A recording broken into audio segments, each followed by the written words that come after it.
দেশ সন্ধ্যা স্বাগত জানাচ্ছি। ফখরুল ইসলাম, মাইলস্টোন স্কুলে বিমান বিধ্বস্তে নিহত বেড়ে ৩২, আহত ১৬৪, ৮ জনের অবস্থা সংকটাপন্ন। ১০টি রাজনৈতিক দলের সঙ্গে বৈঠক করেছেন প্রধান উপদেষ্টা। ফ্যাসিবাদ বিরোধী শক্তিগুলোর ঐক্যে কোনো ঘাটতি নেই বলে জানালেন বিএনপি মহাসচিব মির্জা ফখরুল ইসলাম আলমগীর। নিরাপত্তা ও রাজনীতি এই শিরোনামে কথা বলতে, আলোচনা এবং বিশ্লেষণের জন্য দুজন অতিথি আমার সঙ্গে আছেন। আমি একটু পরিচয় করাতে চাই। আমার সঙ্গে আছেন রাশেদ খান, সাধারণ সম্পাদক গণ অধিকার পরিষদ, আছেন খন্দকার মাসুকুর রহমান মাসুক, সহ সাংগঠনিক সম্পাদক বিএনপি। দুজনকে স্বাগত জানাচ্ছি। আমি রাশেদ খান, আপনার কাছে আসি। বাংলাদেশের স্মরণকালে সবচেয়ে মর্মান্তিক বিমান বিধ্বস্তের ঘটনা, যেখানে অনেক লোক, ৩২ জন নিহত হয়েছেন, এখন পর্যন্ত খবর পাওয়া গেছে ১৬৪ জন আহত। নিরাপত্তার কোনো ঘাটতি আপনি দেখেন? ধন্যবাদ সবাইকে, গণ অধিকার পরিষদের পক্ষ থেকে শুভেচ্ছা। দেখেন, অন্তর্বর্তীকালীন সরকার প্রায় ১ বছর তারা ক্ষমতা বা দায়িত্ব গ্রহণ করেছে। এই ১ বছরের মধ্যে এখনো পর্যন্ত তারা প্রতিরক্ষা কমিশন গঠন করে নাই। যদি প্রতিরক্ষা কমিশন তারা গঠন করত, তাহলে কিন্তু সেনাবাহিনীর মধ্যে বিমান বাহিনী বা অন্যান্য বাহিনীর বেশ কিছু সংস্কার হতো। এমনকি সেই বাহিনীগুলোকে কিভাবে আধুনিক করা যায়, সেখানে উন্নত সরঞ্জাম দরকার কিনা, এই বিষয়গুলো নিয়ে নানান ধরনের প্রস্তাবনা আলোচনা সেখানে হতো। কিন্তু ডক্টর মোহাম্মদ ইউনূস কেন যেন এই বাহিনীগুলোর কোনো সংস্কার তিনি করতে চান না। তিনি রাষ্ট্র সংস্কার করতে চান। সেনাবাহিনী বা বিমান বাহিনী তারা কি রাষ্ট্রের বাইরের কিছু? নৌবাহিনী কি এই রাষ্ট্রের অংশ না? তার মানে যদি আপনি সংস্কার করতে চান, যেমনিভাবে পুলিশের সংস্কার প্রয়োজন, ঠিক একইভাবে প্রত্যেকটা প্রতিষ্ঠান, প্রত্যেকটা বাহিনীর সংস্কার প্রয়োজন। কারণ শেখ হাসিনা এই দীর্ঘ 14-15 বছর ধরে যে কাজটি করেছে, সেটি হলো প্রত্যেকটা বাহিনীতে নিজের লোক সেট করা। যদিও সেনাবাহিনীতে ওইভাবে পারে নাই, কিন্তু একদমই যে সেনাবাহিনীর কলঙ্কমুক্ত সেটা তো বলা যাবে না। আমরা দেখেছি 18 সালের নির্বাচনের সেনাবাহিনী ফিল্ডে ছিল। তারপরেও বাংলাদেশের ইতিহাসে সবথেকে খারাপ নির্বাচন, নিশিরাতের নির্বাচন, সেই নির্বাচন, যে নির্বাচনে বিরোধী দলগুলোর সাথে প্রতারণা করা হয়েছে। এই জন্য আমি বারবার বলে আসছি যে সরকারের দায়িত্ব ছিল দৃশ্যমান কিছু সংস্কার করা। যেমন এই যে ট্রাফিক সমস্যার সংস্কারগুলো করে ফেলা। এই যে আপনার জ্যামজট, এটা তো আসলে মানুষ দেখতে চায় না। যারা দেশের বাইরে গিয়েছে তারা দেখছে যে বাস একটা লেন দিয়ে যায়, আপনার রিক্সা যদিও বিদেশে নাই, প্রাইভেট কার একটা লেন দিয়ে যায়। বাংলাদেশে দেখেন কোনো এই ধরনের সিস্টেম নাই। আমরা গণ অভ্যুত্থানের পরে দেখেছি যে যারা কলেজের শিক্ষার্থী, তারা কিন্তু এইভাবে লেন তৈরি করে বেশ ভালো দায়িত্ব পালন করেছে, ট্রাফিকের দায়িত্ব। কিন্তু এই সরকার কিন্তু ওই শিক্ষার্থীরা যখন ঘরে ফিরে গেছে, তারপরে সেই দায়িত্ব সরকার তার ট্রাফিক পুলিশের মাধ্যমে সংস্কার করতে পারে নাই। এমনকি দেখে এখনো পর্যন্ত পুলিশের কোনো সংস্কার হয়নি। কেন? কি কারণ? আপনি বলছেন যে পুলিশের মধ্যে 80% আওয়ামী লীগের, ছাত্রলীগের, আওয়ামী পরিবারের। তাহলে যদি আপনি এদের সংস্কারটা না করতে পারেন, তাহলে এরা তো আপনাকে সহযোগিতা করবে না। আমরা শুরু থেকে বলছিলাম যে মোটামুটি 50,000 বা 1 লাখ নতুন করে নিয়োগ দেওয়া দরকার, কিন্তু সরকার আমাদের কথা শোনে নাই। এখন যখন বিভিন্ন জায়গায় আন্দোলন শুরু হচ্ছে, এই পুলিশ বলেন, র্যাব বলেন, এমনকি সেনাবাহিনী বলেন, তারা কিন্তু দমন করতে পারতেছে না। এই যে সচিবালয়ের সামনে ভাইয়ের সাথে এই টকশোতে ঢোকার আগে আলোচনা হচ্ছিল যে কিভাবে কয়েকটা ছেলে মেয়ে তারা গেট ভেঙে সচিবালয়ে ঢুকে পড়লো। সচিবালয়ের চারপাশে কি প্রটোকল থাকবে না? এইখানে কে ঢুকতে পারবে, কে ঢুকতে পারবে না, সেনাবাহিনীর প্রটোকল কেন ছিল না? কেন সেখানে আপনার পুলিশের ছিল? থাকার পরেও ঢুকলো কিভাবে? যদি থাকে ঢুকলো কিভাবে? মানে যেভাবে আসলে কঠোর হওয়া দরকার ছিল, কঠোর হয়নি। এই যে আপনার যে দুর্ঘটনা ঘটলো, বিমানটা আমরা শুনতে পাচ্ছি যে বিমানের ইঞ্জিন নাকি পুরাতন ছিল। এখন আপনি একজন পাইলটের হাতে বিমানটা ছেড়ে দিলেন, তাও কি বিমান? যুদ্ধ বিমান। এতগুলো মানুষ মারা গেল, এতগুলো শিশু মারা গেল। দেখেন সেখানে আমরা মিডিয়াতে দেখলাম যে একজন শিক্ষিকা, তিনি 20 জন শিশুকে সেখান থেকে রক্ষা করেছেন। অন্যথায় কিন্তু এই 20 জনও মারা যেতে পারতো, পুরে মারা যেতে পারতো, তাই না? কতগুলো মানুষ মারা গেছে সেই সংখ্যা এখনো পর্যন্ত সরকার বলতে পারছে না। এই কারণে ইতিমধ্যে ফেসবুকে গুজব ছড়িয়ে পড়েছে যে সেনাবাহিনী লাশ গায়েব করেছে, সরকার লাশ গায়েব করেছে। এই ব্যাপারে প্রধান উপদেষ্টা প্রেস উইং থেকে আজকে জানানো হয়েছে যে লাশ গুম করার কোনো উদ্দেশ্য বা প্রয়োজন সরকারের নেই। না, এটা তো আসলেই সত্য। কেন সরকার এখানে লাশ গুম করবে? এখানে যদি 100 জনও এবং সেনাবাহিনীর পক্ষ থেকেও বলা হয়েছে যে এই নিয়ে বিভ্রান্তি ছড়ানো হচ্ছে। না, আমার কথা হলো যে সরকারের উপর মানুষের সন্দেহ আছে, সংশয় আছে, আর এই কারণেই মূলত এই ধরনের গুজব কিন্তু ওই আওয়ামী লীগের যে সেল রয়েছে, প্রপাগান্ডা মেশিন রয়েছে, সেইখান থেকে এই ধরনের গুজব ছড়ানোর সুযোগটা পায়। এটা সরকারের দায়। এই ধরনের ঘটনা ঘটলো, এরপরে আপনার ওই সময় যেদিন ঘটলো, মানে পরীক্ষা হবে কি হবে না সেটা নিয়ে সরকার রাত 3টার সময় সরকার সিদ্ধান্ত জানিয়েছে। আজকে দেখলাম যে শিক্ষা উপদেষ্টা বলছেন যে সরকার যদি চায় তাহলে আমি পদত্যাগ করব। তিনি এই কথাও বললেন যে রাত 3টার সময় বা আমরা সিদ্ধান্ত নিয়েছি, সিদ্ধান্ত নানান কারণে নিতে আমাদের দেরি হয়েছে। এই যে একজন সিনিয়র সচিবকে আপনি সরিয়ে দিলেন, যেটা তথ্য উপদেষ্টা মাহফুজ আলম বলল যে একজন সচিবকে সরিয়ে দেওয়া হয়েছে এবং তিনি মূলত উপদেষ্টা সিদ্ধান্ত জানানোর পরেও তিনি বাস্তবায়ন করেননি। কিন্তু আজকে আবার শিক্ষা উপদেষ্টা বলছেন যে চাইলেই তো পরীক্ষা বন্ধ করা যায় না, আমাদের সিদ্ধান্ত নিতে সময় লেগেছে। তার মানে কি? তার মানে ওই সিনিয়র সচিবের কোনো দোষ নাই। আওয়ামী লীগের সময় কিন্তু আমরা এই ঘটনাগুলো দেখেছি। এখন আপনি বলছেন যে আওয়ামী লীগ যেভাবে রাষ্ট্র চালিয়েছে আমরা সেইভাবে রাষ্ট্র চালাবো না। এই 11 মাসে বা সরকারের এই 1 বছরে রাষ্ট্র কি চালানোর ক্ষেত্রে কোনো পরিবর্তন এসেছে? আওয়ামী লীগের সচিব, আওয়ামী লীগের আমলা, 14 সাল, আপনার 18 সাল, 24 সালে সেই ডিসি, সেই এসপিরা, তাদের মাধ্যমে আপনি রাষ্ট্র চালাচ্ছেন। যারা এই 24 সালের ইলেকশনটা করেছে, যারা যে সকল ডিসিরা, এসপিরা, একজনকে শাস্তি দেওয়া হয়েছে? দেওয়া হয়নি তো। এমনকি আমরা এটিও শুনছি যে আওয়ামী লীগের আমলে যে সকল সরকারি কর্মকর্তারা সুবিধাভোগী ছিল তাদেরকেই আবার পুনর্বাসন করা হয়েছে। কেন? কারণ মনে করা হচ্ছে যদি বিএনপি, জামাত বা অন্য দলের যারা ভুক্তভোগী ছিল, যাদেরকে রাজনৈতিক তকমা দিয়ে এই 14-15 বছর বঞ্চিত করা হয়েছে, এখন যদি তাদেরকে প্রমোশন দেওয়া হয়, তারা কি করবে? বিএনপি, জামাত বা অন্য দলের তারা ওই দলের হয়ে কাজ করবে। এই কারণে মূলত আসলে এই কাজটি করা হচ্ছে। এবং তারা বলছে যে আওয়ামী লীগকে তো আসলে ভয় দেখিয়ে আমরা কাজ করতে পারবো, আওয়ামী লীগের যারা কর্মকর্তা ছিল, কিন্তু বিএনপি, জামাত এরা তো আমাদের কথা শুনবে না। তো সরকারের এই চিন্তার জায়গা থেকে আসলে সরকার বের হয়ে আসতে পারে নাই। আমি সর্বশেষ বলি, দেখেন আমাদের প্রধান উপদেষ্টা আমাকে অনেকে বলেছে যে সবাইকে নিয়ে সমালোচনা করো, কিন্তু ডক্টর মোহাম্মদ ইউনূসকে নিয়ে কোনো সমালোচনা করা যাবে না। কারণ তিনি যদি পদত্যাগ করেন সেক্ষেত্রে এটা কে বলেছে? আমাকে অনেকে বলেছেন। আচ্ছা, অনেকে বলেছেন, অনেকে পরামর্শ দিয়েছে। আমি বিভিন্ন সময় টকশোতে বলেছি বা সমালোচনা করেছি। তো সেটি দেখার পরে আমাকে বলেছে ডক্টর মোহাম্মদ ইউনূস যদি ওই সময় দায়িত্ব না নিত তাহলে রাষ্ট্রের অবস্থা কি হতো, এবং তিনি যদি এই মুহূর্তে আসলে পদত্যাগ করেন তাহলে রাষ্ট্র কোন দিকে যাবে? রাষ্ট্র তো অনিশ্চিত গন্তব্যের দিকে যাবে। সেই জন্য অনেকে আমাকে বলেন যে তার সমালোচনা করার দরকার নেই। আজকে দেখলাম যে সরকারের সুবিধা ভোগী এবং একই সাথে সরকারের আশীর্বাদ পুষ্ট যে আপনার দল রয়েছে, সেই দলের একজন শীর্ষ নেতা সে আজকে যেটি বলেছেন, দেখেন আমি যদি আপনাকে হুবহু পড়ে শোনাই, যে এই স্বাস্থ্য উপদেষ্টা লইয়া আমরা কি করব। তার প্রধান যোগ্যতা তিনি ডক্টর ইউনূসের কাছের মানুষ। উনি প্রধান উপদেষ্টার ভাই ব্রাদার কোটায় এইখানে আসছেন। তিনি যে বেতন নেন সেই বেতন নেওয়া হারাম হবে। উনি যে গাড়িতে চড়েন সরকারের টাকায়, সেটা জনগণের সঙ্গে বেইমানি। তার মানে কি? তার মানে এইখানে হাসনাত আব্দুল্লাহ নিজেই বলছেন যে ডক্টর ইউনূসের কাছের মানুষকে ভাই ব্রাদার কোটায় তাদেরকে উপদেষ্টা বানানো হয়েছে। দেখেন এই যে উপদেষ্টা পরিষদে যারা আছে, দেখেন অর্ধেকের বেশি চট্টগ্রাম বিভাগের। বাংলাদেশে কি আর বিভাগ নাই? আপনি একমাত্র চট্টগ্রাম বিভাগ ছাড়া অন্য কোনো বিভাগের মানুষকে আপনি যোগ্য মনে করেন না? একজন ব্যাংকের ম্যানেজার, এই যে আমাদের এই আপা, তাকে আমি অশ্রদ্ধা করছি না, অসম্মান করছি না, তিনি তো ডাক্তার না, তাহলে তাকে কেন স্বাস্থ্য উপদেষ্টা বানানো হলো? একমাত্র ডক্টর ইউনূসের প্রিয় হওয়ার কারণে। আমি শেষ করে দিই, এরকম অসংখ্য মানুষকে অযোগ্যতা থাকা সত্ত্বেও তাদেরকে আজকে উপদেষ্টা বানানো হয়েছে। এই উপদেষ্টা পরিষদের যদি আপনি সংস্কার না করেন তাহলে কিন্তু কোনোভাবে রাষ্ট্র সংস্কার, গণহত্যার বিচার হবে না।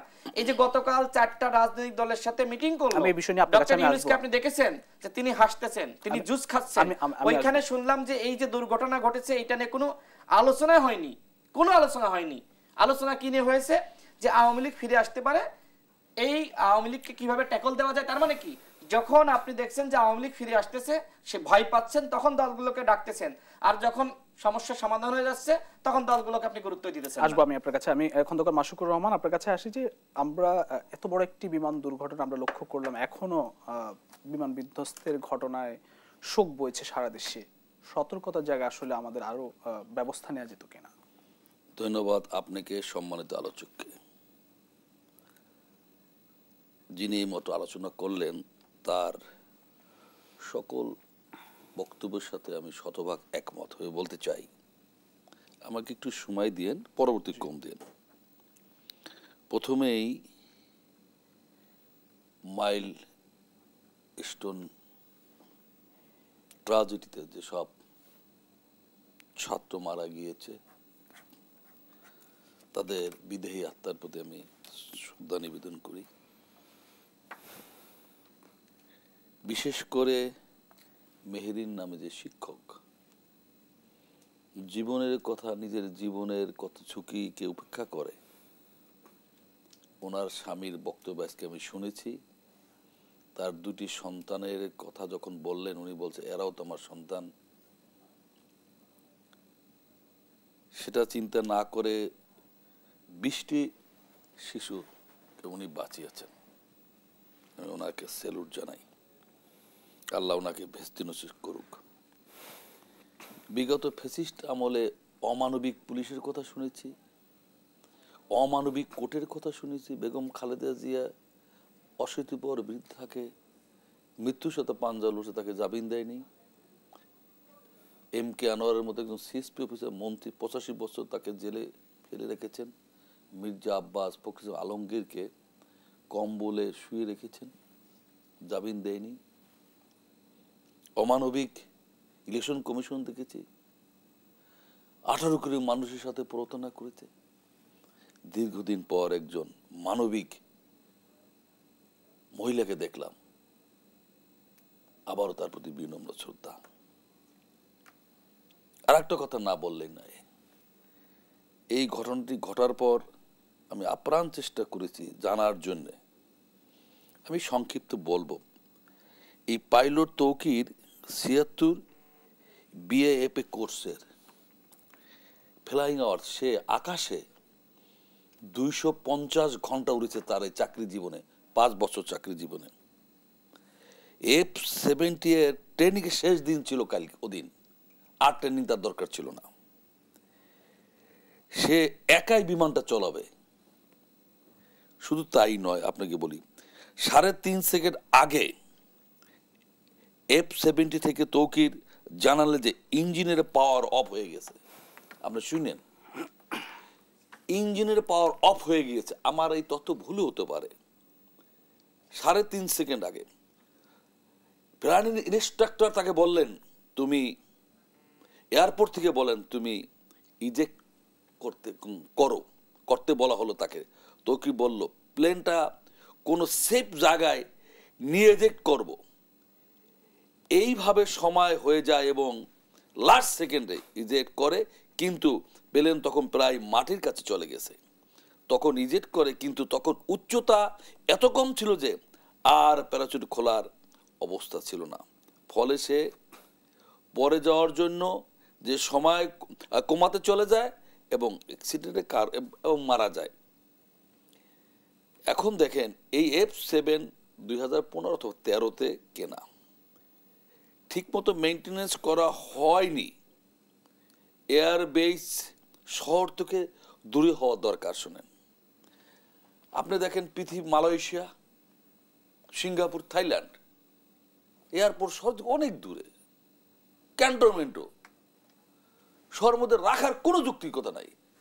পৃথিবীর কোনো দেশে আছে কিনা আমার জানা নাই।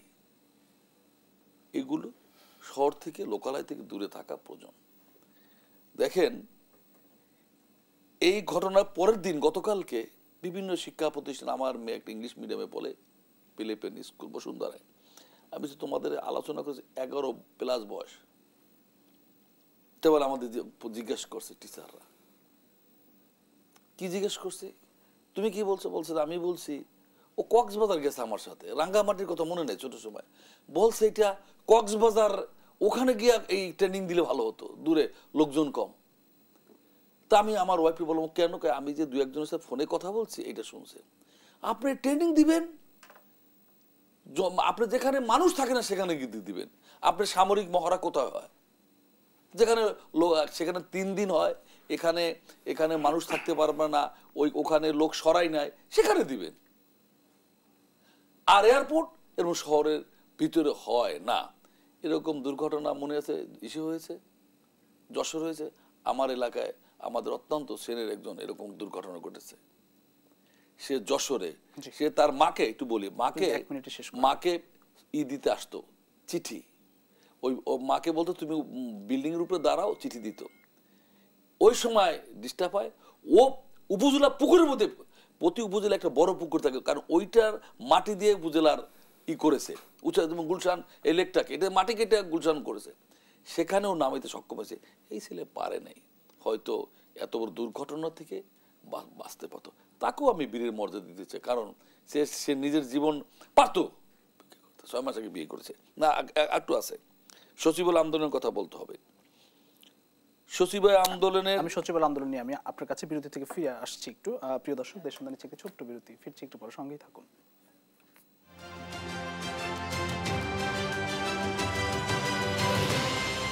সন্ধ্যা আরেকবার স্বাগত জানাচ্ছি আমি খন্দকার মাসুকুর রহমান। আপনার কাছে আসি, রাজনীতি থেকে হঠাৎ অস্থিরতা দেখছেন। আমরা গতকাল সচিবালয়ের সামনে দেখলাম খুবই বিশৃঙ্খল একটি পরিস্থিতি, আইন শৃঙ্খলা বাহিনীকে ব্যাক পেতে হয়েছে, তাদেরকে সরাতে। শেষ পর্যন্ত প্রধান উপদেষ্টা আমরা দেখলাম 4টি দলের সঙ্গে হঠাৎ জরুরি বৈঠক ডেকেছিলেন, আজকেও 10টি দলের সঙ্গে বৈঠক করেছেন। দেখেন, প্রধান উপদেষ্টার, মাননীয় প্রধান উপদেষ্টা রাজনীতির নেতৃত্ব উদ্দেশ্যে বৈঠক করেছেন, এটাই স্বাভাবিক। সে জায়গায় আমি পরে আসি, আগে আন্দোলনের কথাটা বলি। ছাত্রদের দাবি দেওয়ার যৌক্তিকতা নিয়ে আমার প্রশ্ন নেই, নিশ্চয়ই যৌক্তিকতা রয়েছে।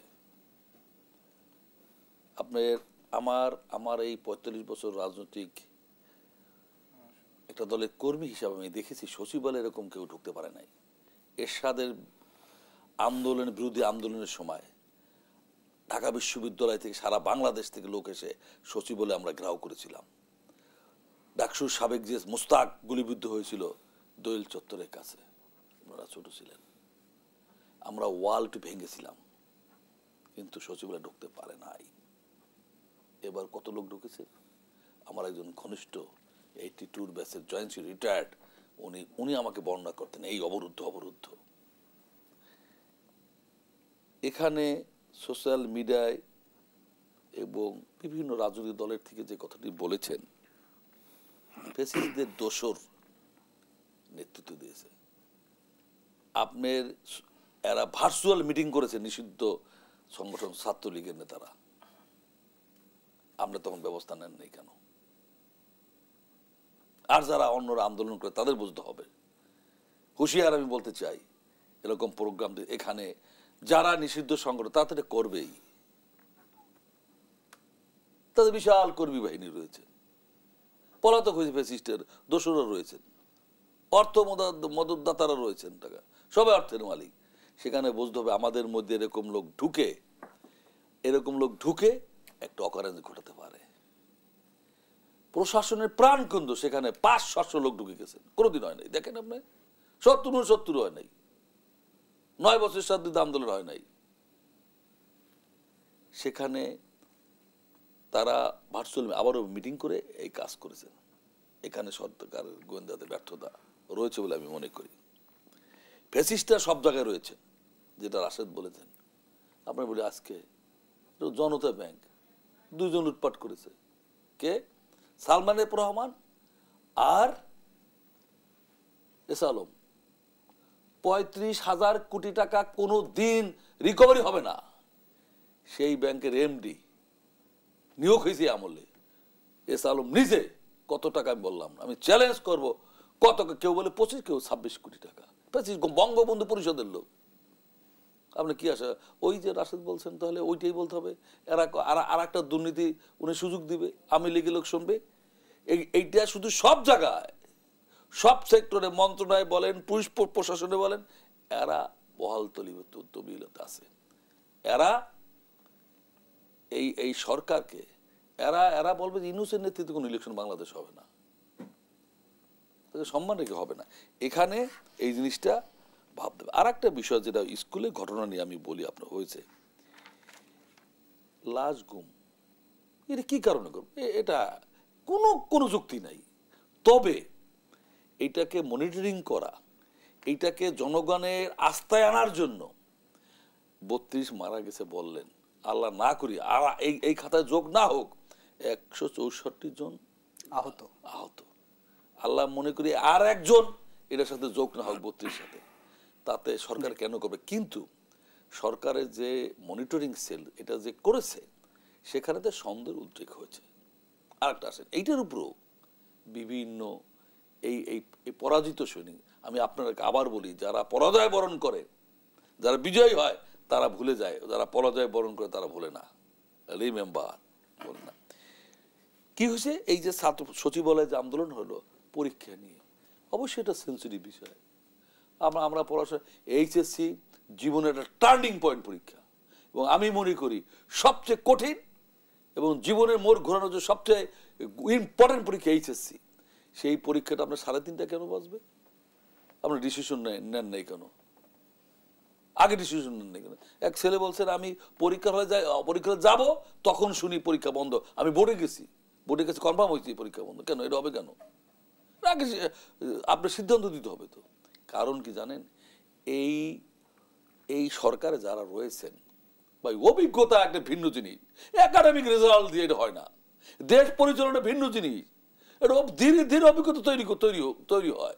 জি, আসবো আপনার কাছে। আমি রাশিদ খান আপনার কাছে আসি। যে মির্জা ফখরুল ইসলাম আলমগীর বলছেন যে ফ্যাসিস্ট শক্তি মাথাছাড়া দিয়ে উঠছে, আপনি কি তাই মনে করেন? কি রাজনীতিতে হঠাৎ করে এই যে বৈঠক, প্রধান উপদেষ্টার সঙ্গে রাজনৈতিক দলগুলোর কোনো অস্থিরতা আপনি লক্ষ্য করছেন? ধন্যবাদ। মির্জা ফখরুল ইসলাম আলমগীর সাহেব যেটি বলেছেন, দেখেন মাথা চাড়া দিয়ে ওঠেনি, বরং হাসিনা শুধুমাত্র দিল্লি পালিয়েছে। আর হাসিনার যে ফেসিবাদী সেট আপ সেটা প্রত্যেকটা জায়গায় রয়েছে। সচিবালয়ে বলেন, পুলিশে বলেন, র্যাবে বলেন, বিজিবিতে বলেন, কোন জায়গায় নাই? প্রত্যেকটা দপ্তরে, সেক্টরে, সব জায়গায় রয়েছে। এমনকি অন্তর্বর্তীকালীন সরকার তাদের পুনর্বাসন করেছে, যেটি আমি আমার আগের বক্তব্যেই বলেছি। এই যে ডক্টর মোহাম্মদ ইউনূস স্যার, তিনি এখন সবাইকে ডাকতেছেন কেন? কারণ এই বিমান দুর্ঘটনার পরে যে আন্দোলনটা শিক্ষার্থীরা শুরু করলো, এর মধ্যে ছাত্রলীগ ঢুকেছে। এখন তিনি ভয় পেয়ে গেছেন যে আগামীতে এরকম আন্দোলন হইলে যদি ছাত্রলীগ আওয়ামী লীগ ঢুকে পড়ে, যদি তারা ম্যাসাকার করে, দেন কি হবে? এতদিন তারা যেটি করেছে সেটি হলো যে তারা সব দলকে বিভক্ত করেছে। আর গতকাল কি বলল? 4টি দলকে ডাকলো। দেখেন, এই 4টি দলের মধ্যে একটি দল অনিবন্ধিত। নির্বাচন কমিশন বলেছে যে তারা নিবন্ধনের ক্রাইটেরিয়া ফিল আপ করতে পারে নাই। তার মানে এই যে নিবন্ধন করার জন্য যে জেলা কমিটি বলেন, সমর্থক বলেন বা অফিস বলেন, সেগুলো তাদের নাই। কিন্তু গতকাল আইন উপদেষ্টা তিনি যেটি প্রেস ব্রিফিং করে বললেন যে 4টি বড় দল, বাংলাদেশে কে বড় আর কে ছোট সেটাকে আমরা জানি না। আপনি আওয়ামী লীগের সাথে যারা বিভিন্ন সময় আতাত করে আপনার রাজনীতি করেছে, যাদের দলের মানে কয়জন শহীদ আছে সেটাও মানুষ জানে না, যারা কখনো জেল খাটে নাই, আপনি তাদেরকে বলেন বড় দল। আমি নাম বলতেছি না কোনো দলের। আবার 2018 সালের কোটা সংস্কার আন্দোলন আমরা করলাম, এই 24 সালের গণ অভ্যুত্থানের প্রেক্ষাপট আমরা তৈরি করলাম, রাজপথে আমাদের যে লাগাতার লড়াই, সেটা ভাইও অস্বীকার করতে পারবে না। আপনিও সাংবাদিক হিসেবে মাঠ পর্যায়ে আমাদেরকে দেখেছেন। সেই আমাদেরকে মিটিংয়ে ডাকা হলো না। গতকাল অসংখ্য মানুষ আমাকে মেসেজ দিয়েছে, ভাই আপনারা নাই কেন? এখন ডক্টর মোহাম্মদ ইউনূস যে আসলে ছাত্র বলতে আর তরুণদের দল বলতে এনসিপি ছাড়া কিচ্ছু বোঝে না, সেটা আমি কাদেরকে বোঝাই? ডক্টর মোহাম্মদ ইউনূসই তো এটা তিনি মানে এই প্রশ্ন আউট করে দিয়েছেন যে তিনি কাকে বেশি ভালোবাসেন। তিনি শুরুতেই বললেন যে ছাত্রদের একটি দল করা দরকার, ছাত্ররা আমাদেরকে নিয়োগ দিয়েছে, জনগণ আমাদেরকে সমর্থন দিয়েছে। কোন ছাত্ররা? এই নাহিদ, এই আসিফ। এই জন্য আরও দেখেন, যেটা সামাজিক যোগাযোগ মাধ্যমে সমালোচনা এসেছে যে তাদেরকে নাকি সচিবালয়ে ঢুকতে, যমুনায় ঢুকতে কোনো কার্ড লাগে না, কোনো পারমিশন লাগে না। হ্যাঁ, এটা মিথ্যা না, এটা সত্য। তাদের চেহারা দেখা মাত্রই কিন্তু কোনো প্রটোকল লাগে না, তাদেরকে ভিতরে ঢুকিয়ে দেয়। কিন্তু আপনি যান, আমি যাই, ঢুকতে দেবে না। তো এই সরকার আসলে দলগুলোর সাথে ইচ্ছাকৃতভাবে সম্পর্ক নষ্ট করেছে। তো এখন যখন আসলে আওয়ামী ভয় ভিতরে তৈরি হয়েছে, তখন আবার সবাইকে ডেকেছে, 4টি বড় দলকে, আর আজকে আবার 10টিকে। গতকাল 2 জন করে ডাকলো এক একটা দলের, আর আজকে 1 জন করে। মানে সরকারি যে বৈষম্য সৃষ্টি করছে দলগুলোর মধ্যে। কেন, আপনার যদি এতই জাতীয় সংলাপ করতে মন চায়, তাহলে আপনি প্রত্যেকটা দলকে এক জায়গায় বসে আপনি যে ফরেন সার্ভিস একাডেমিতে বসতে পারতেন না, সবাইকে একসাথে ডাকতেন, যেমনি ভাবে জাতীয় ঐক্যমত কমিশনের বৈঠক হচ্ছে। ভাই আমি ঠিক বলছি কিনা? কিন্তু আপনি কি করলেন? আলাদা করে দিলেন যে এই এ ক্যাটাগরি এই দলগুলো আর বি ক্যাটাগরি এই দলগুলো। তাহলে এইগুলো আসলে কি বার্তা দেয়? আবার আপনি একটি দলকে ইচ্ছাকৃতভাবে বড় করতে চাচ্ছেন, মানে যে দল এখনো পর্যন্ত দেখেন, আমার নিজ জেলা ঝিনাইদহ সদরে আমার বাসা, সদরেই তারা প্রোগ্রাম করেছে, হ্যাঁ নাহিদ হাসনাত সার্জিস গণ অভ্যুত্থানের নায়ক হিসেবে মানুষ তাদেরকে দেখতে চাই, সে দল মত নির্বিশেষে। হ্যাঁ তারা গিয়েছে, মানুষ জানছে, মানুষ আসছে, 2 থেকে 2,500 বা 3,000 মানুষ সেখানে জমায়েত হয়েছে। কিন্তু যখন গোপালগঞ্জে হামলা হলো, এরপরে 20 জন মানুষ সেখানে প্রতিবাদ করেছে। ঝিনাইদহতে আমার কাছে ভিডিও আছে, চাইলে দেখাতে পারি। প্রত্যেকটা জায়গারই একই অবস্থা। তারা এখনো পর্যন্ত সংগঠনটা তৈরি করতে পারে না, কারণ মাঠে নতুন, স্বাভাবিক। কিন্তু কেন আপনি তাদেরকে বলছেন যে তারা বড় দল? এই বলার মাধ্যমে মূলত আপনি বিভক্তি আরো বাড়াচ্ছেন। তো যাই হোক, আজকে তিনি বৈঠক ডেকেছেন কেন, কি উদ্দেশ্যে? একটা উদ্দেশ্য, আওয়ামী লীগের বিষয়ে আমাদের এক থাকতে হবে, আমাদের ফ্যাসিবাদের বিরুদ্ধে আমাদের লড়াই করতে হবে একসাথে, এবং দৃশ্যমান তিনি দেখতেছেন যে দলগুলো একসাথে আছে। এই যে আপনি ডাকলেন, হ্যাঁ আপনাকে ধন্যবাদ জানাই যে আপনি ডেকেছেন, কিন্তু এতদিন 1 বছর কি করলেন? আপনার প্রধান দায়িত্ব ছিল দলগুলোর ভিতরে একতা ধরে রাখা, ফ্যাসিবাদ বিরোধী শক্তি যাতে কোনোভাবে বিভক্ত না হয় সেই উদ্যোগ নেওয়া।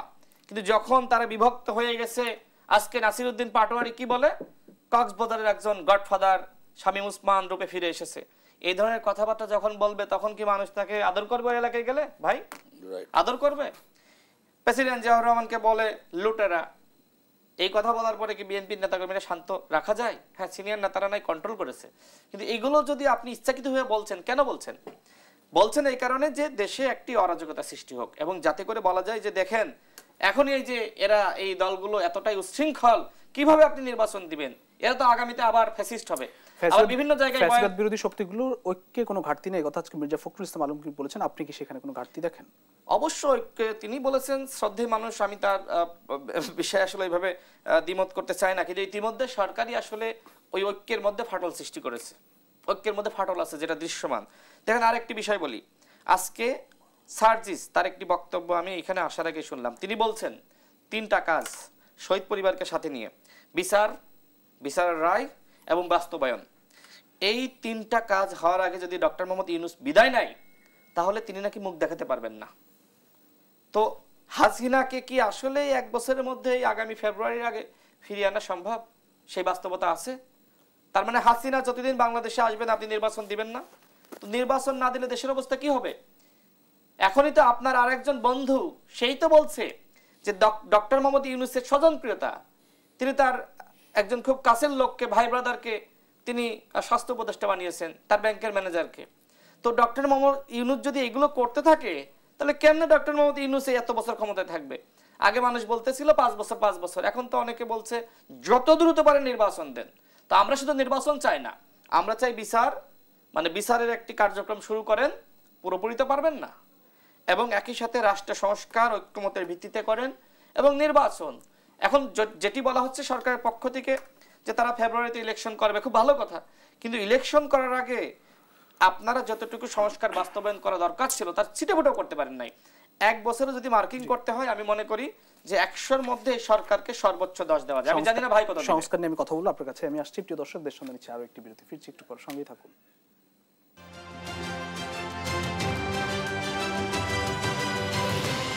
দেশ সন্ধ্যা আরেকবার স্বাগত জানাচ্ছি আমি রাশেদ খান আপনার কাছে। ঐক্যমত কমিশনের বৈঠকে নির্বাচন কমিশন গঠন নিয়ে চূড়ান্ত সিদ্ধান্ত হয়েছে, এটিকে ঐতিহাসিক বলে অভিহিত করেছেন কমিশনের এই সহসভাপতি আলী রিয়াজ।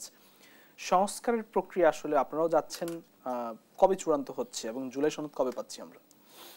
দেখেন, যেটি অনেকে বলছে যে জুলাই সনদ আবার ঘোষণাপত্র, অনেকে গুলিয়ে ফেলে। ঘোষণাপত্র বলতে যে আমাদের যে গণ অভ্যুত্থান হলো সেটার একটা স্বীকৃতি, এবং জুলাই সনদ বা আমাদের জাতীয় নাগরিক সনদ, সেটা মানে রাষ্ট্র সংস্কারের করণীয় বা প্রস্তাবনাগুলো সেখানে থাকবে।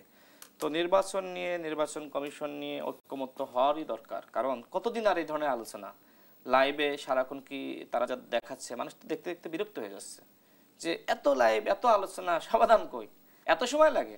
আমার মনে হয় যে যেভাবে আলোচনা চলছে, আমার মনে হয় যে সরকার যদি আসলেই মানে আন্তরিক হইতো, এই যে 6 মাস ধরে মোটামুটি আলোচনা রাষ্ট্র সংস্কারের, তো এই 6 মাসের মধ্যে দেখবেন যে অধিকাংশ সময় কিন্তু আপনার দুপুরে তারা দুপুরের খাবার দেয়, সকালে নাস্তা দেয়। তো নাস্তা এবং দুপুরের খাবার খাইতেই মূলত 3 ঘন্টা 4 ঘন্টা চলে যায়। এর মাঝখানে আবার নামাজ আছে, বিরতি আছে, রেস্ট আছে। তো সব মিলে সরকার আন্তরিক হলে 1 মাসের মধ্যেই সব আসলে আলোচনা করা সম্ভবপর ছিল। তো তারা যেহেতু আসলে ক্ষমতায় বেশি সময় থাকতে চায় এবং তাদের একটি দল রয়েছে, ওই দলকে তো সময় দিতে হবে, তাই না? দল বড় হইতে তো সময় লাগবে। এই জন্য মোটামুটি 2 বছর মতো তারা সময় নিল এবং এইভাবে আস্তে আস্তে সংস্কার করলো। তাও ভালো যদি তারা আসলে দৃশ্যমান কোনো সংস্কার করত, কিন্তু এখন পর্যন্ত আলোচনায় চলতেছে।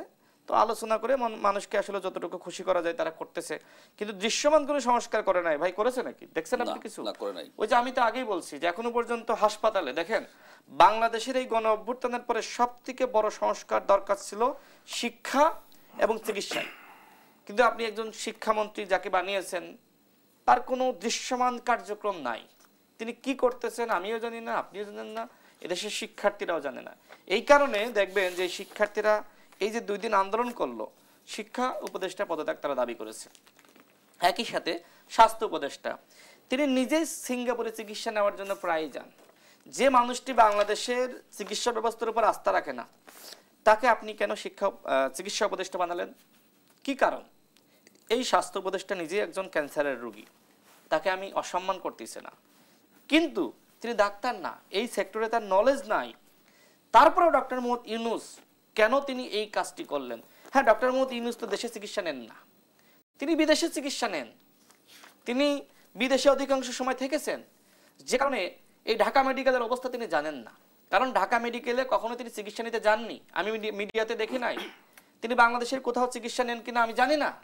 এই উপদেষ্টারা যারা রয়েছে অধিকাংশই দেখেন, এর আগে শুনতাম তারা বিভিন্ন সেমিনারে বলতো ওই যে বিদেশে কম্বোডিয়াতে একটা জাহাজ ধ্বংস হয়ে গেছে, এতজন মানুষ মারা গেছে, সেই কারণে ওইখানকার মন্ত্রী পদত্যাগ করেছে, জাহাজ মন্ত্রী। বাংলাদেশে কি হইল? বাংলাদেশের বিমান মন্ত্রী পদত্যাগ করেছে? করে নাই। কারোর শাস্তি দেওয়া হয়েছে? হয় নাই। হবে না, আমি জানি না এই ঘটনার তদন্ত হয় কিনা। তারা এই যে যারা আছে উপদেষ্টা পরিষদে শুধু লম্বা লম্বা কথা বলতে পারে, তারা মিষ্টি কথার ধোকার মধ্যেই জনগণকে মহাচ্ছন্ন করে রেখেছে, কিন্তু কাজের যে কাজ, কোনো কাজই হয়নি। এই 11 মাসে বা 1 বছরে তাদের কোনো অর্জন যদি আমাকে দেখাতে পারেন, তাহলে আমি ক্ষমা চাইব সরকারের কাছে। হ্যাঁ, অর্জন আছে। কি হয়েছে জানেন? এই উপদেষ্টাদের ব্যাপক উন্নতি হয়েছে। ডক্টর মোহাম্মদ ইউনূস নিজে কয়েকটি প্রতিষ্ঠানের লাইসেন্স নিয়েছেন। এই যে স্টারলিং বাংলাদেশে আনা হলো কেন? শুধুমাত্র ডক্টর ইউনূসের প্রয়োজন, আর কারোর প্রয়োজন না। কোনো ওপেন টেন্ডার করা হয়েছে? ভাই করা হয়েছে ওপেন টেন্ডার? না, এটা ডক্টর মোহাম্মদ ইউনূসের আপনার গ্রামীণ টেলিকম নিয়ে নিয়েছে, তাই তো? লাইসেন্স। তারপরে দেখেন জনশক্তি রপ্তানি কোম্পানি, সেটা তিনি নিয়ে নিয়েছেন লাইসেন্স। এরপরে দেখেন গ্রামীণ ইউনিভার্সিটি, সেটা নিয়ে নিয়েছেন। তার নামে যত কর ছিল গ্রামীণ ব্যাংকে সবগুলো মওকুফ করাইছেন। তো এত সুবিধা তিনি পাইলেন, আর অনেকে বলে ডক্টর মোহাম্মদ ইউনূস পদত্যাগ করবে। আরে ভাই, একটা মানুষ তার জীবনের শেষ সময়ে যত সুবিধা পেয়েছেন, সারা জীবনে এত সুবিধা পাননি, আর তিনি পদত্যাগ করবেন? আর এই পদত্যাগের গুঞ্জন ছড়িয়ে আমাদেরকে ব্ল্যাকমেল করা হয় যে ডক্টর মোহাম্মদ ইউনূসের বিরুদ্ধে সমালোচনা করো না।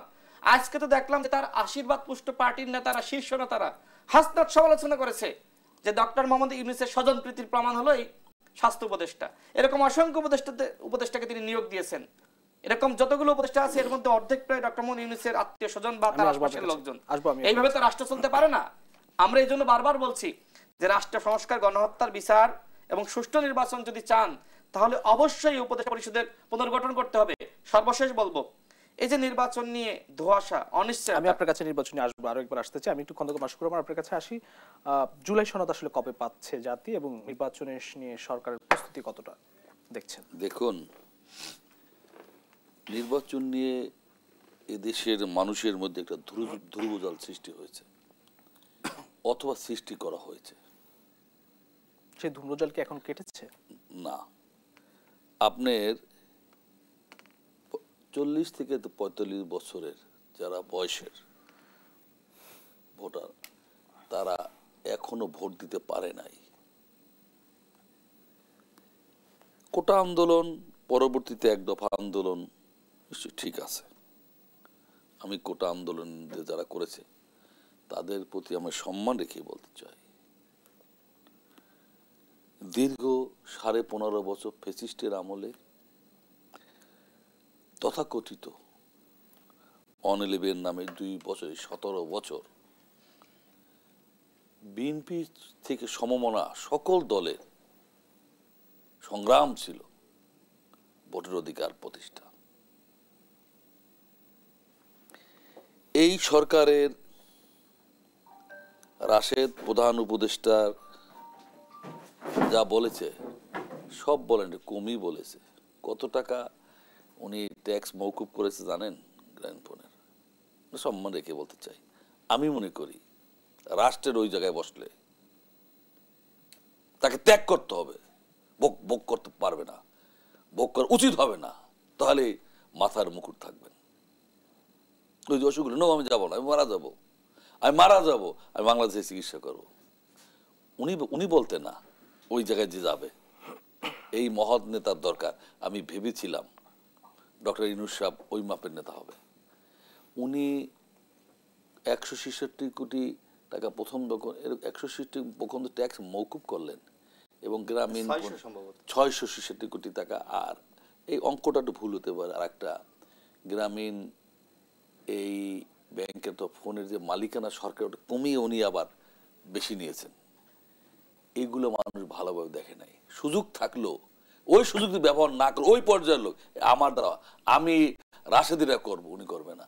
ওই পর উনি বলতেন ওখানে যে বসবেন তাহলেই সে মানুষের মনিকোটে থাকবেন, তাহলে সে মানুষের মনিকোটে থাকবেন। উনি সেইটা করেন নাই। যুদ্ধক্ষেত্রে এই এই এই তকির বাঁচতে পারত, তকির মানুষের মনে থাকবে, মনে রাখবেন। তকির হয়তো বেঁচে যেতে পারতেন, কিন্তু মানুষের হৃদয়ে থাকতেন না, ভুলে যেত। আজ বলবে না তাকে, কারণ জীবন রক্ষার্থে এই মেহরিন, বহুত শিক্ষকের কথা আমরা ভুলে যাব, মেহরিনের কথা বলবো না। ওই ডক্টর ইউনূস সাহেবের মতো ওই জায়গায় থাকলেন, তাকে এগুলো ভুলে যেতে হবে, শান শওকত ছেড়ে দিতে হবে, বহুগুলো ছেড়ে দিতে হবে। দিল্লির বাদশাহ নাসিরউদ্দিনের কথা আমরা ভুলেছি বলেন? এরকম একটা লোক আমাদের দেশে দরকার ছিল। আর দিল্লির বাদশাহ নাসিরউদ্দিনের মতো একটা সুযোগ বাংলাদেশে চলে গেল। মাহাতি মোহাম্মদ হওয়ার মতো একটা লোক, একটা সুযোগ বাংলাদেশে তৈরি হয়েছিল, ডক্টর ইউনূস হতে পারতেন। লোভ লালসার ঊর্ধ্বে থেকে জীবন তার এই সায়ান্নে কয়দিনই বা বাঁচবেন। এই দেশকে একটা লাইনে, একটা ট্রেন লাইনচ্যুত ট্রেনকে লাইনে উঠানো দেওয়ার সুযোগ তার ছিল। এবং মানুষ এখন প্রশ্ন আসছে, সচিবালয় গেটে রক্ষা করতে পারে না, সে 300 আসন ইলেকশন দিবে কেমনে? বিশ্বাস করেন, আমার কাছে প্রশ্ন আছে। আমি মনে করি আমি দেখেন আমার 70 ইলেকশনের কথা মনে আছে।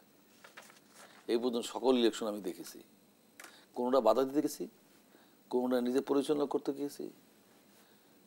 আর আমি এই শাহাবুদ্দিন সাহেব আসার পর ইলেকশনও দেখেছি, মানুষ আজও মনে রাখে। 91 ইলেকশন হয়েছে, মানুষ মনে রাখে। এরকম একটা জায়গা ওনার সরকার তো বলেছে যে ইতিহাসে সেরা নির্বাচন দেবে। না না, আমি আশা করি হওয়া উচিত। এবার না, সবসময় এই দেশে অন্তত একটা জায়গায় আমরা আসি।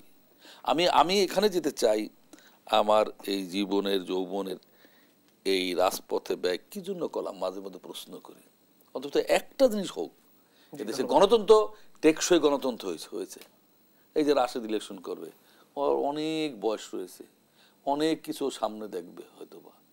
এই রাশেদ আজকে আমি থাকবো না মনে করবে, প্রাকৃতিক কারণে যদি ন্যাচারালি হয়, আর রাশেদ আমার সিরিয়ালের পর রাশেদ মারা যাবে, স্বাভাবিক। আবার উল্টাটাও হইতো, এই বাচ্চারা মারা যাবে। সেখানে রাশেদ অন্তত দেখে যাক দেশে এইটার জন্য। এই যে আজকে আমি যেটা বলি, ও বলবে কি করে গেলাম, আমি পাইলাম না, তাতে কি হয়েছে? অন্তত দেশটা একটা লাইনে থাকুক, এদেশে ভোটের ব্যবস্থা সঠিক হোক ভাই, যে ক্ষমতায় আসুক। আর এই লুটপাট, এই দুর্নীতি, এইটাও বন্ধ করা উচিত ভাই।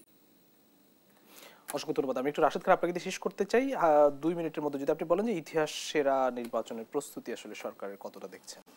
দেখেন, সরকার শুধু গাল গল্প করতে পারে, বাস্তবায়ন করতে পারে না। তারা শুধু আসলে মুখরোচক কথা বলতেছে, কিন্তু এই কথার যে বাস্তবায়ন করতে হবে সেটা আসলে তাদের মধ্যে নাই। কেন? কারণ তারা অযোগ্য। এই উপদেষ্টা পরিষদে যাদেরকে দায়িত্ব দেওয়া হয়েছে, আমি আজকে দুপুরবেলা তো একটু ওই ভাত ঘুম বলে না, আমি একটু জাস্ট রেস্ট নিতেছি। তো তখন আমি ভাবতেছি যে আসলে আমরা কি এরকম বাংলাদেশ চেয়েছিলাম, যেখানে আমরা চেয়েছিলাম যে তরুণরা এত সংগ্রাম করলো, এত রক্ত দিল, তারা গণ অভ্যুত্থান ঘটালো, এত রক্ত এত জীবন হানি হলো, আর আজকে ক্ষমতা কারা দখল করলো? যাদের মধ্যে ন্যূনতম বিপ্লবের চেতনা নাই, যাদের মধ্যে ন্যূনতম বিপ্লবের চেতনা নাই, বৃদ্ধ আমলা, অবসরপ্রাপ্ত কর্মকর্তা, যারা সুশীল, যারা বিভিন্ন দেশের এজেন্ট, যারা আওয়ামী লীগের পেতাত্তা, তাদেরকে ধরে এনে উপদেষ্টা পরিষদে বসানো হয়েছে। তো এইভাবে তারা বিপ্লব কিভাবে রক্ষা করবে?